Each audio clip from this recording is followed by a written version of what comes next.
It started with something small.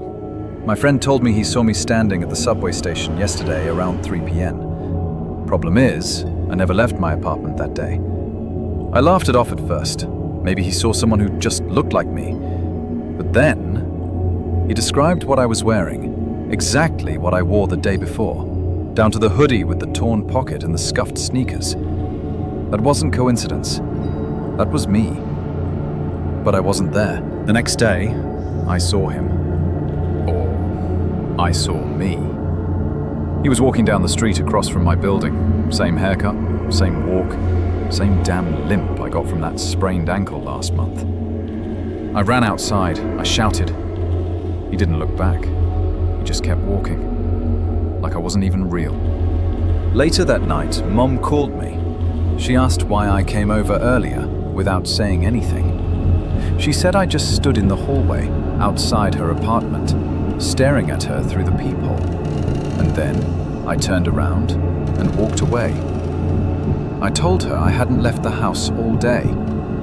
She paused and said she knew something was off.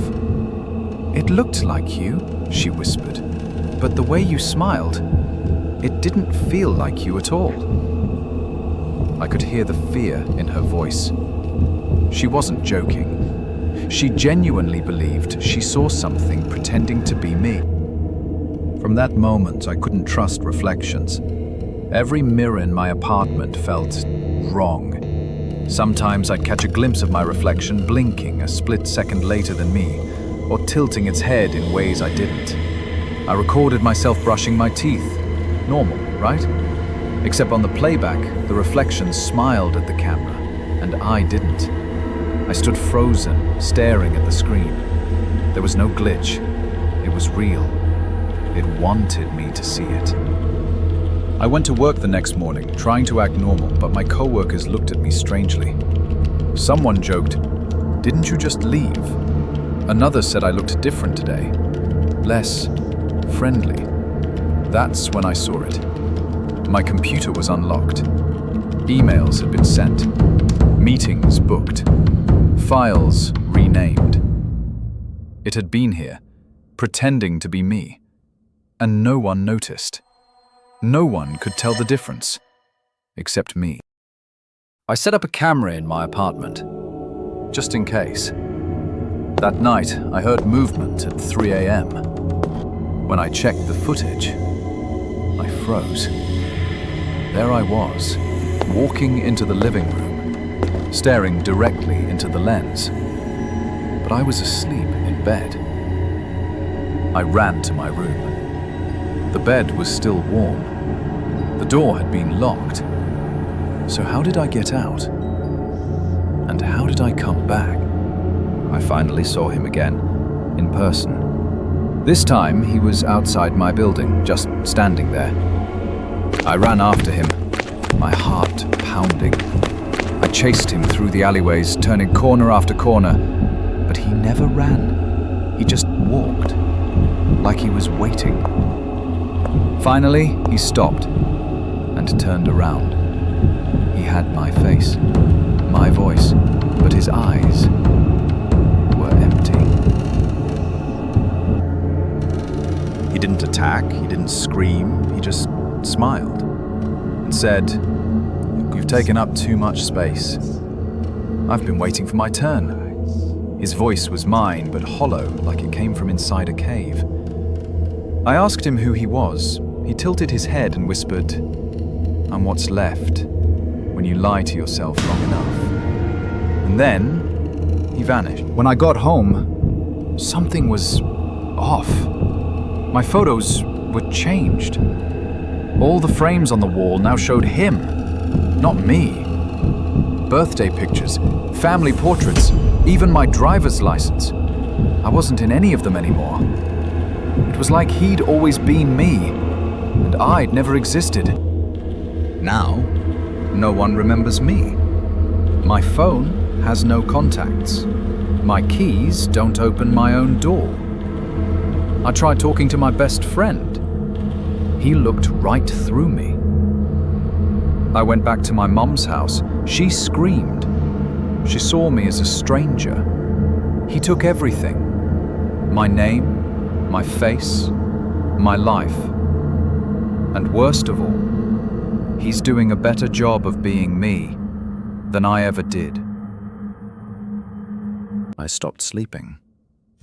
Every time I closed my eyes, I saw him, smiling in the dark, standing at the edge of my bed, breathing in sync with me. Sometimes, I felt like I was dreaming his dreams, waking up with memories that didn't belong to me, memories of places I'd never been, of people I didn't know, but he did. I started talking to myself in mirrors, begging the reflection to stop, but it wouldn't even mimic me anymore. It just stared, unblinking. I tried recording it again, but this time the file was corrupted. My laptop shut off on its own. When I turned it back on, my reflection was already smiling. I screamed. I punched the glass, but it didn't shatter, it just rippled like water. And his hand reached out from the other side. I don't know how long it's been. Days? Weeks? No one answers my calls. No one sees me anymore. It's like I've been erased from reality. And maybe I was never real to begin with. There's a new version of me out there, living my life, smiling my smile, laughing with my friends, holding my mother's hand. Even my voice sounds more alive when he uses it. He took my job. He pays my bills. He gets compliments I never got. He fixed things I broke. He made my life better by removing me from it. And I realized something. Maybe he's not the copy. Maybe I was. Just the broken version. The one the world didn't want. So I made a decision. Tonight, I'm going through the mirror. And if he won't give me my life back, I'll make sure neither of us has it.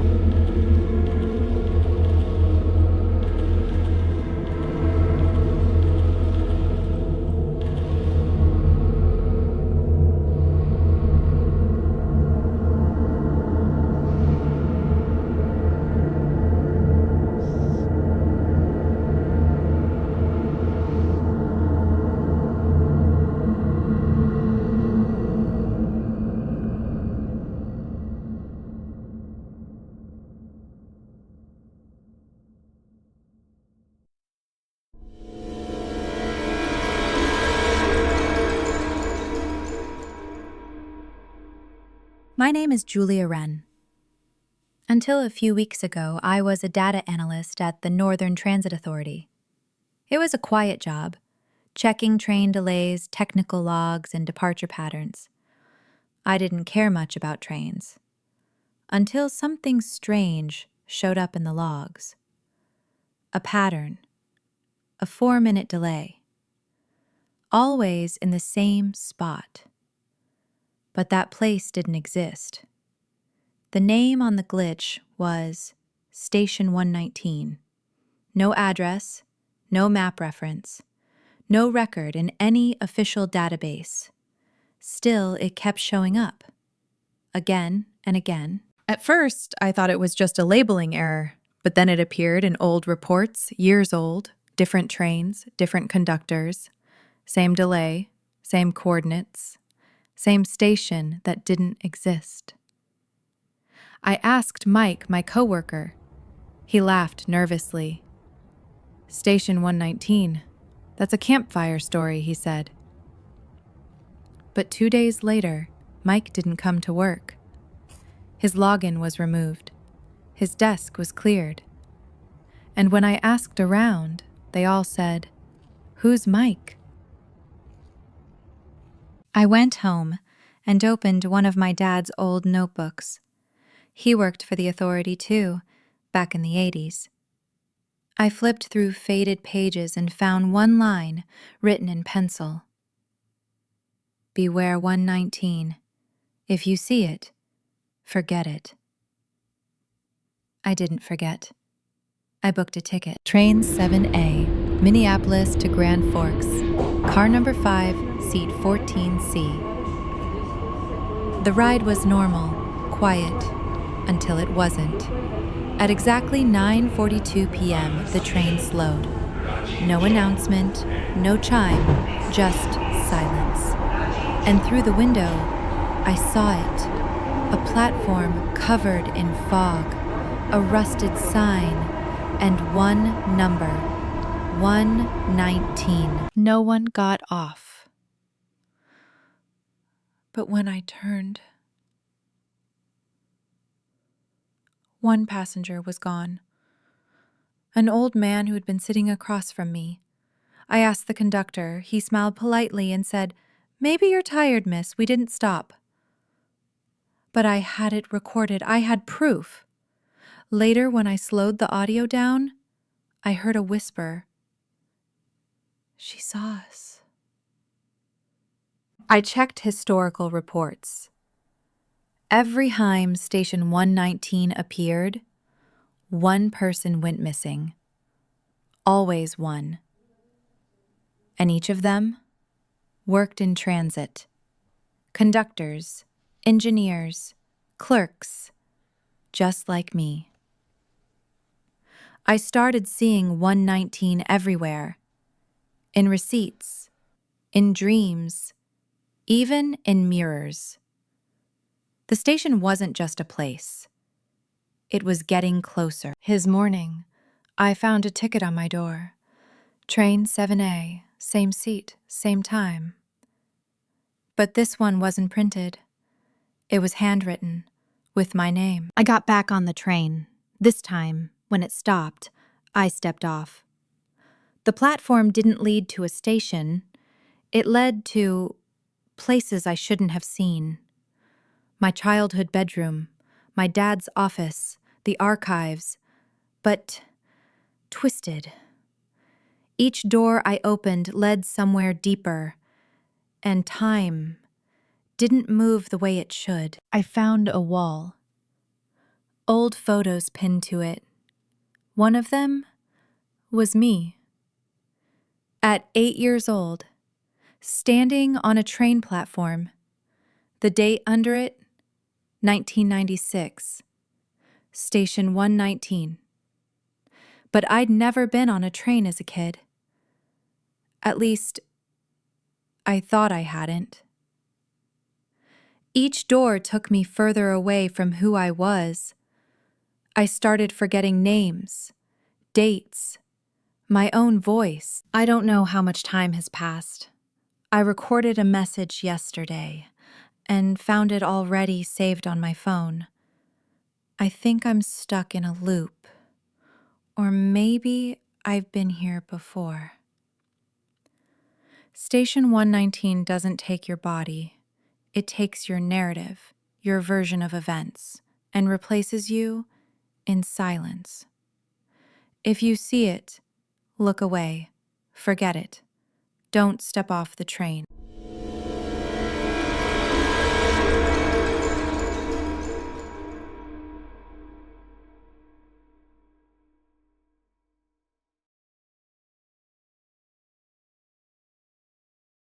It started with a file, just sitting there, right in the middle of my desk, like it belonged.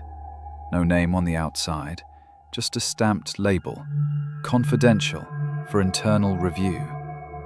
When I opened it, I thought it was a mistake, but the first page had my full name. The second had a list of every school I ever attended, including the one I dropped out of and never told anyone about. The third page, it had a photo of me, sleeping in my apartment, taken from the corner of my bedroom last night.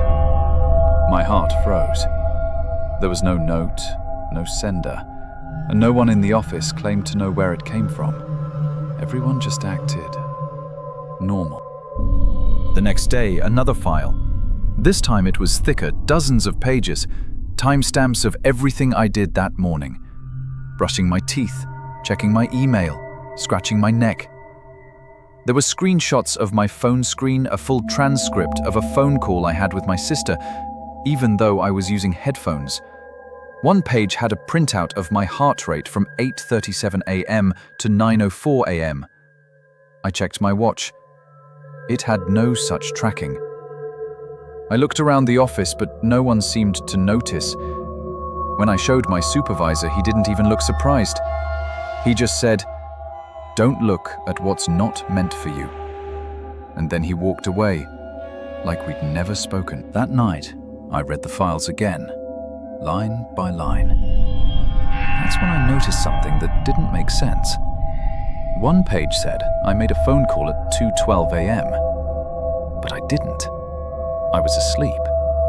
I checked my call history, and the number was there, outgoing. Lasted 4 minutes and 47 seconds. I played the audio recording from the file. It was my voice, but I wasn't saying anything, just breathing. And on the other end, a second voice, also breathing, in sync with mine. No words, just presence. Like whoever it was knew exactly what I was going to say, and said nothing instead. I stared at the paper until the words began to blur. And one line, one I swear wasn't there before, said, "You are beginning to notice. Continue." I stopped sleeping. I stopped trusting mirrors. I stopped trusting sound. Every time I opened a drawer in my apartment, I found new documents. A bus ticket I never used. A receipt from a hotel I've never been to, signed with my signature. I found a photo of me at a wedding, but I've never been to a wedding. In the photo, I looked happy, healthier, like a version of me that belonged in the world. But I don't remember that moment. None of it. My hands started to shake. I felt like someone else was living inside my life, and I was just reading about it secondhand. On Friday, I came into work and my keycard didn't work. My desk was gone. They said I was never hired. HR said no record existed under my name. My ID badge, blank. Even the files were gone, all of them, like they were never real. When I got home, my apartment was rearranged, smelled different, felt smaller, colder. There were no photos, no toothbrush, no clothes, just one thing left. A single page on the table. It said, "Subject, observation complete. Result, identity reassigned." I stared at that single page on the table for hours. It didn't move, didn't change, but somehow I could feel it watching me. Identity reassigned. To who? How? I looked at my reflection, and for the first time, it didn't match me. He blinked too slow. His smile was just a little off. I tried calling someone, anyone. My sister's number went straight to voicemail, but the message said, "This number is no longer assigned to this contact." I called myself. My phone didn't ring, but across the hall, someone else's did. I watched as a man who looked just like me picked it up, answered it, spoke in my voice, and laughed. I confronted him. Or I tried to.